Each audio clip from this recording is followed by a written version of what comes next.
Salut à tous les amis, aujourd'hui on se retrouve pour analyser le phénomène, ton combattant préféré. Ouais, un de mes préférés pour l'instant. Un de tes préférés, donc Petr Yan. Mais avant ça, les amis, je lance le générique.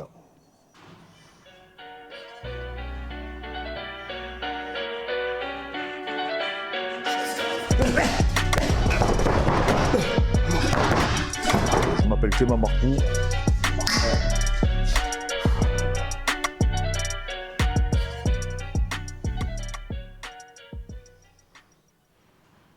Donc les amis, là, on se retrouve pour analyser Petr Yan, qui nous vient de, tu m'as dit, du fin fond de la De Russie. Sibérie. Il vient de Sibérie. À la base, ses frères étaient boxeurs, mais lui, il a commencé par le taekwondo. Donc, grands frères ne voulaient pas qu'il fasse trop de boxe au début. Et après, finalement, à force de demander, il a fait de la boxe et il a eu un master en boxe. Il faut savoir qu'en Russie, un master en boxe, c'est un titre qui est quand même très dur à obtenir. Rustam m'avait dit que c'était un des titres qui est vraiment très très dur, comme le père de Lomachenko. Les grands entraîneurs ont un titre de master en boxe et il a ce titre-là. D'accord, Donc, ok. ça prouve quand même que son passif de boxe anglaise est quand même très très très grand.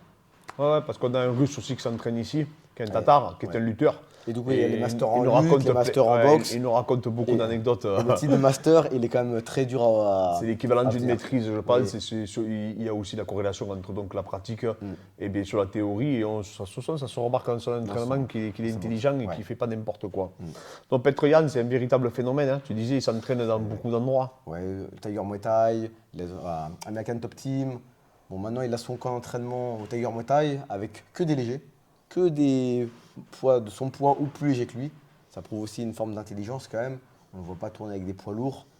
Et franchement, là, ça lui réussit plutôt bien parce que maintenant, à part le problème de visa qu'ont eu ses entraîneurs, il a toujours, Il a toujours performé, hein. performé, ouais. Il avait fait, moi, je l'avais connu à la CB. Il avait fait un combat de malade pour le titre. Deux combats de malade. Ouais, faut savoir Un que- où il se fait ouais. voler. Ouais, c'est vrai. Et après qu'il a repris sa revanche. Là. Ouais, et après, il a repris sa revanche contre un Khabib numéro 2, Exactement. qui combat Bellator d'ailleurs. Il faut savoir qu'à la base, c'est pas ni un Tchétchène ni un Daguestanais, il n'est pas de l'Ossétie. Et il a combattu dans une organisation tchétchène, qui est l'ACB, qui est maintenant l'ACA. Et à la base, lui, on ne lui a pas fait de cadeau. Oui, Là-bas, il voulait en fait c'est- l'amener, il voulait le faire perdre, hein, grosso Oui, modo, pour faire voilà, simple. exactement. Il devait. Pour faire briller leur c'était- champion, quoi. Exactement, c'était le faire valoir, sauf qu'il a tué tout le monde.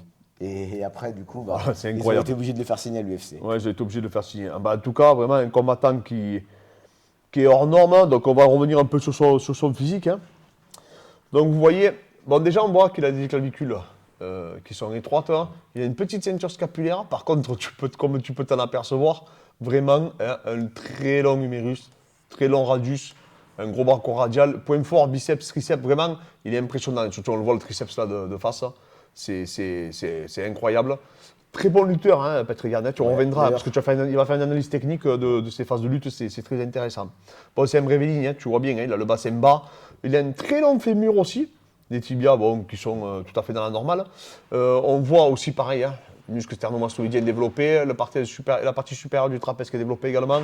Un corps, hein, pareil, avec un carré des lombes, on ne le voit pas, mais les muscles spinaux aussi sont assez développés. Donc vraiment, c'est une machine. Hein. Petr Yan, c'est rien à dire, c'est une véritable machine de guerre. Il y en a qui lui disent Ce que c'est combattant. un diesel, mais moi je trouve que ça correspond un peu à son style, un peu comme si c'était un peu un Canelo, un boxeur d'anglaise. Ouais, qu'attends, parce que c'est vrai qu'en fait, ils ont remarqué que quasiment tous ces combats à l'UFC, ils perdaient les deux premiers rounds. Ouais, il les perdait, comme il prenait le temps d'analyser, comme s'il savait qu'il allait trouver la faille. Un peu à la Canelo qui laisse les Ouais, premiers bien sûr, bien rounds. sûr. Est-ce que c'est pas dû à son passif d'anglaise, ou l'anglaise c'est. Enfin, C'est plus en posé. pro, c'est quand même plus posé. Même en taille, hein, Ouais. c'est posé. Ouais. Et je sais, oui, c'est vrai, parce que quand tu regardes contre José Aldo, les deux premiers rounds, ils sont pas pour lui. Ouais, non, c'est. Même Sandhagen, pareil. Contre Sandhagen, c'est pareil. Contre Sterling, n'en parlons pas. Contre Jimmy Rivera, les débuts de Ah round, oui, il c'était les très perd, dur. Pour Jimmy Rivera, contre Jimmy Rivera, je pense que c'est un de ses combats les plus difficiles. C'est grâce au down qu'il met. Ouais, le que Don premier. Kimé, mais franchement, c'était un peu particulier. Comme, ça aurait pu aller énorme. dans un sens comme dans un autre. Vraiment un combat qui a été très plus dur pour lui, difficile ouais. pour lui.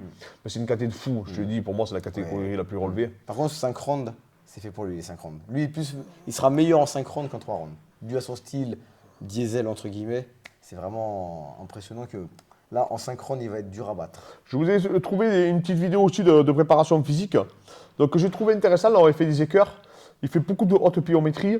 Ensuite, c'est quelqu'un qui, voilà, vous allez voir, bon, il fait des mouvements assez simples, mais il y a des éléments où il y a quand même de l'idée chez son préparateur. Alors, il y a plusieurs vidéos, hein, c'est entre Tiger, là c'est à Abu Dhabi, mais c'est la vidéo de préparation physique que je trouvais la plus pertinente.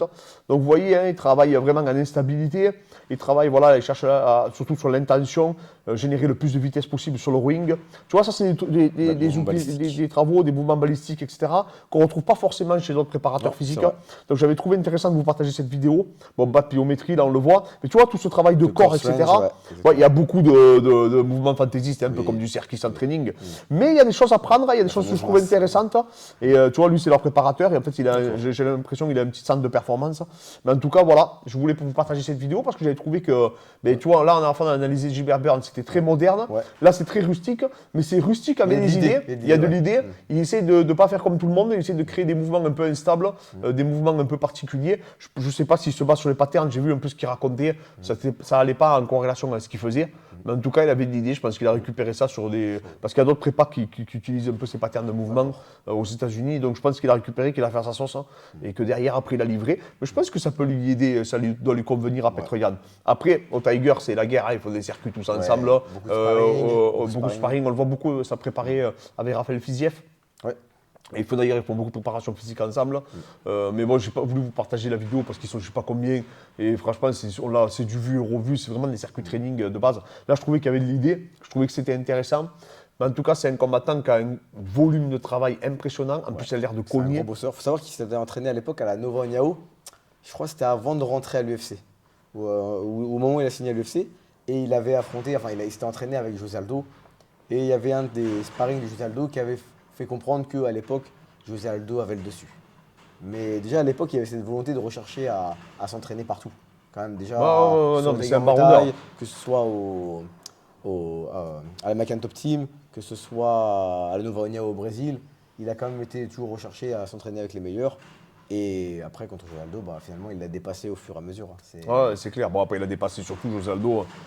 Qui est descendu, c'est plus le même José Aldo que l'époque. Même si là, il est en train de revenir. Là, par contre, José Aldo est en train de revenir énervé là, depuis son combat contre Petroyan. Je ne sais pas ce qui se passe. Mais voilà, mais c'est clair que, bon, en même temps, c'était pas la même catégorie non plus. Mais voilà, Petroyan, vraiment un combattant que moi, en tout cas, j'apprécie beaucoup. Vraiment, qu'on a mis beaucoup en tant qu'outsider. Surtout, je te dis, au Caucase, c'était vraiment ça. Ils ont voulu le prendre comme outsider et ils se sont un peu cassé les dents sur lui. Ils voulaient le faire perdre à la CB, qui est maintenant devenu ACA. Comme le 70 kg, là, comment il s'appelle? Ah oui, le Kazakh. Non, tu sais, le lutteur russe qui a battu un Tchétchène chez lui, qui a battu un Tchétchène qui est très très fort. Marat, voilà. Marat, pareil. Vous verrez, on fera un petit truc sur lui. En fait, c'était un monstre en lutte qui a fait beaucoup de prison. Et il avait fait venir exprès. Je sais pas si c'était l'ACMAT ou l'ACB. C'était l'ACB qui il avait fait venir pour donc perdre. Sauf qu'il avait gagné. C'était un très grand lutteur à la base, lui. Qui avait fait beaucoup de prison. Il avait 37, 38 ans. Il avait fait ça. Bon, c'est une petite anecdote, mais ça me fait penser à Petroyan en fait. Parce que Petroyan aussi, comme je vous dis, quand il est arrivé là-bas, ça devait être une formalité pour leur champion. Et ça s'est mal passé. Et Petroyan avait défendu, et ça va revenir à la vidéo que tu vas faire, il avait défendu quasiment tous les takedowns, même tous les takedowns. C'était lui qui avait fait tomber. Il scramblait, c'était impressionnant les défenses de lutte. Elle est vraiment sous-estimée sa lutte. C'est vrai qu'on n'a pas trop l'occasion de la voir. C'est ce qui ressort de son style, c'est vraiment le striking, c'est vraiment sa jambe avant, c'est vraiment ses spinning back fist ou alors c'est son striking. Et au final, sa lutte, comme je vais vous le montrer, elle est quand même impressionnante. Et ce qui m'a impressionné, tu vois, c'est que moi je l'ai vu donc contre ce combattant de l'ACB qui est maintenant au Bellator, qui est un monstre en lutte vraiment. Petroyan défend quasiment toutes les tentatives d'amener au sol. Et ça me situe à quel point Sterling et Sandhagen sont forts en lutte.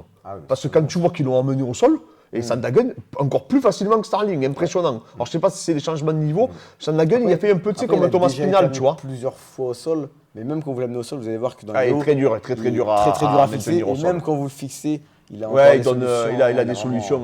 Non, vraiment un combattant, là c'est des champions en titre, dans la catégorie qui est pour moi la plus dure. Donc c'est vraiment des combattants qui sont de très haut niveau. N'hésitez pas les amis à nous dire en commentaire qui vous voulez qu'on analyse. N'hésitez pas à nous soutenir.